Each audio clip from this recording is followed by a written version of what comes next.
क्या आपने कभी किसी ऐसे गांव के बारे में सुना है जहां रात में सिर्फ इंसानों की नहीं, आत्माओं की भी आवाजें गूंजती हैं?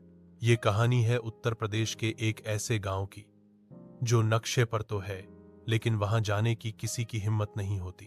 कहते हैं वहां एक पुराना पीपल का पेड़ है जिसके नीचे आज भी रात को कोई अकेला बैठ जाए तो वो इंसान अगली सुबह वैसा नहीं रहता जैसा रात में था। गांव वालों का कहना है कि वहां की जमीन में कोई रहस्य छुपा है।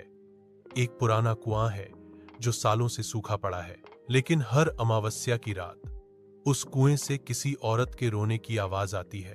एक बार एक युवक रमेश, जो शहर से गांव अपने नाना नानी के पास आया था, उसने रात को इन अफवाहों को झूठ मानकर उस कुएं के पास जाने की ठानी।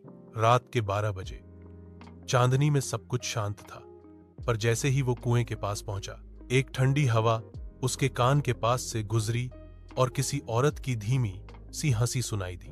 रमेश डर गया, पर वो रुका।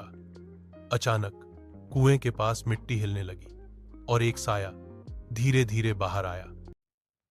वो साया कोई और नहीं, एक औरत थी, सफेद साड़ी में, उलझे बाल, लाल आंखें। उसने रमेश से कहा, तुम मेरी कहानी जानना चाहते थे ना? अब सुनो।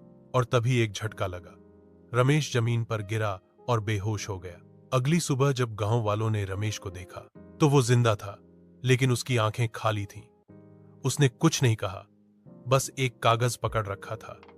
उस कागज पर लिखा था, सिर्फ मैं नहीं, इस गांव की हर आत्मा कुछ कहना चाहती है। तब से आज तक उस गांव में कोई रात को बाहर नहीं निकलता, और जो निकलता है या तो वापस नहीं आता या कुछ ऐसा देख लेता है जिसे वो कभी भूल नहीं सकता।